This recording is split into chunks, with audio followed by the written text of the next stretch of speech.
But since I've been on the board, we've been working on Prop 12.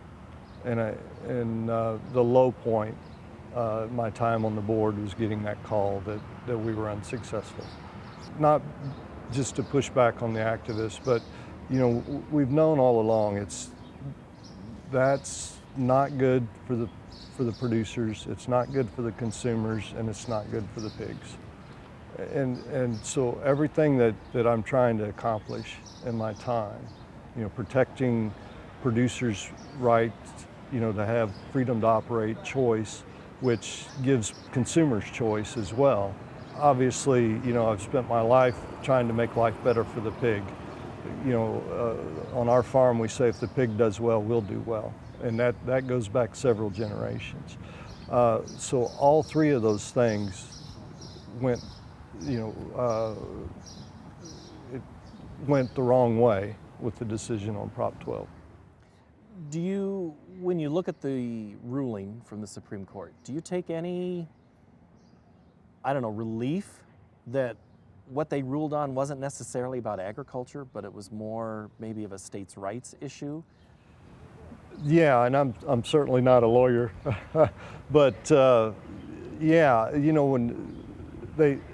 what they really said is this is a problem, but it's not our problem. And so, there's a little bit of, yeah, it makes me feel a little better that they agree that this is a problem and it won't work. Now we've got to figure out how we fix this long term, because we can't let the activists continue to raise the price of food. Ultimately, they don't want us to do what we do, and they're going to keep coming at us, and which is morally wrong. We produce a high quality, a low cost product. We can produce cheaper than anybody in the world because we're blessed with what I call the best garden in the world, And if you're raised on the farm, you understand what that means. You know who had the good gardens and who didn't, when you were a kid. But we are blessed with the best garden in the world. We should have the lowest cost and the highest quality food in the world. And for these folks to come out and just arbitrarily try to raise the cost on that, or try to put barriers up, so that poor people don't have access to that, it's just wrong. One of the messages that has happened here before has always been about exports and finding new places to sell your product. China's always out there as they're a really good consumer and a really good buyer, but they're inconsistent. Yeah, China's a bit of a challenge because they're in and out of the market. Fortunately, right now, they're in the market pretty big. The thing that I like to remind people about exports is about product mix. We consume all the bacon and all the ribs that are produced in this country right here. Most of the other products, there's extra.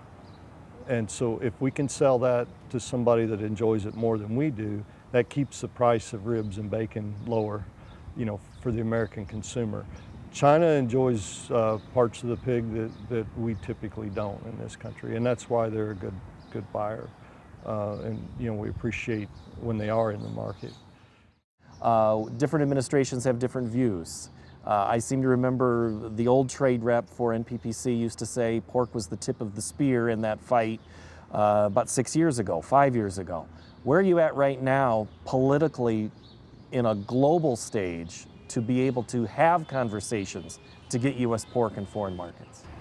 It's been a challenge. The days of free trade agreements I hope they're not behind us, but they're certainly more challenging. We spend more time doing maintenance, what I call maintenance, on our trade agreements than we do writing new agreements. But we've been fortunate with Catherine Tai. She's done a nice job of keeping pork front and center when she travels around the world. We've been very happy working with her. And we do have some opportunities, and we have gained some market share, but I don't know that we'll write any true free trade agreements. We'd like to do that. We'd like to get back into CTPPP. We would like to to work with the UK and get product in there now that they've moved away from the European Union. But those are long-term negotiations. It is a complicated world in agriculture, and it is a global world. When you think of when you're Scott Hayes, Monroe County or Monroe City, Missouri farmer, do you get a sense of how big the world is in agriculture, knowing that your product could go anywhere? Yeah, it's really eye-opening, and it's humbling as well. There's many times in this position I think, what is a farm boy from Monroe City, Missouri? You know, how did I get at this table, or how am I sitting in front of these folks? But I want to represent the 66,000 pork producers well, all of them, and it's not about me, it's about them. You still sound pretty optimistic. Well, yeah, in this business, you have to be an optimist. Maybe sometimes we're a little too optimistic, but you know, you just got to get up every morning and go do the job. The life cycle of the pig is long enough that it's hard to make changes, you know, every time the market moves. You just got to get up and do your best every day and hope it works out. The full interview with Scott Hayes will be released Tuesday via the MTOM podcast.